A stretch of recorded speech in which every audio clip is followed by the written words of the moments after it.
mortality is the subject that most occupies our minds. That's why death is our constant companion, our subliminal friend, that incubus of the soul that can be with us in the fleeting of a thought.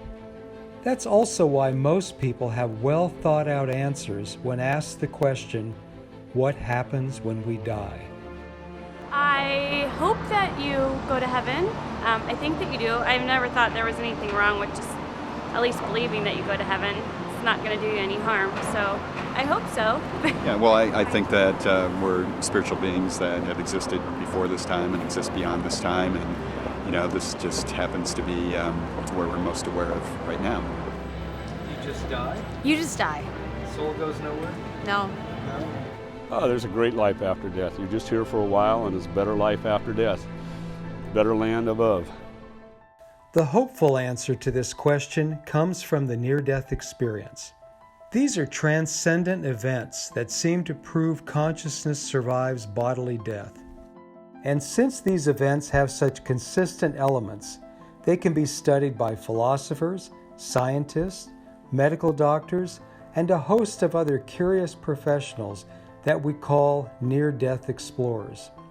It is their scientific work and the case studies of millions worldwide that provide our fascinating evidence of the afterlife. Over the years, I have traveled all over the world collecting the fascinating stories of those who have crossed the line into death and come back with glimpses of eternity. So compelling is their research that I've written 10 books on the subject of near-death experiences, 4 of them New York Times bestsellers. Near-death experiences are extraordinary. The idea of leaving one's body at the point of death, traveling to a heavenly realm, and seeing beloved relatives is truly a hero's journey. And here's a few of those journeys now. And I had this sense that I was going home. There was gorgeous flowers and colors that you don't see on Earth. It's like I had my body, but it wasn't a physical body. It was kind of like a light body. I didn't really look at my body, but I sensed it was like a full of light. And I found myself in the universe, just stars and galaxies, and it felt completely normal, like I was home. I actually was able to go from the ceiling over right in front of my viewpoint changed to where I was right in front of the box, and I was watching the line going across the box, and it was just making this, monotone beeping sound, and it was just going beep.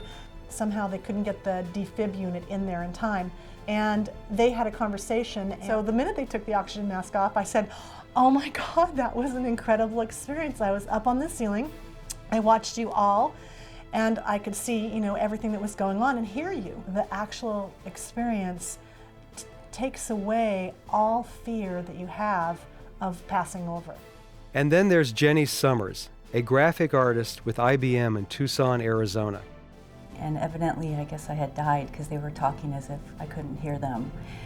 And I started to float up out of my body, and I was encased in this love. It was just wonderful. And the next thing I know, I'm in front of 3 moving kind of blobby shapes, and one of them is my great-grandma Julia, and she's telling me I need to go back, and they're saying you have to go back, and I'm like, no, I'm not going to go back.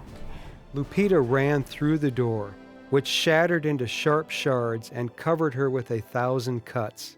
I saw a lot of blood, and I saw my dead body just laying there. And the doctor came, and I remember him saying, "Oh my God, she's not gonna make it." So finally, I was pulled back, like with this reaction, and all the pain, the physical pain came back to my body after I came back, and I was trying to get all the air I could into my lungs. Like I could not have enough air. And the doctor saying, "She made it, she's back, she's back." I didn't come back the same. I was a different person. I was more spiritual, and also I became a more compassionate person, concerned for others, and feeling a sense of love. You're not gonna die.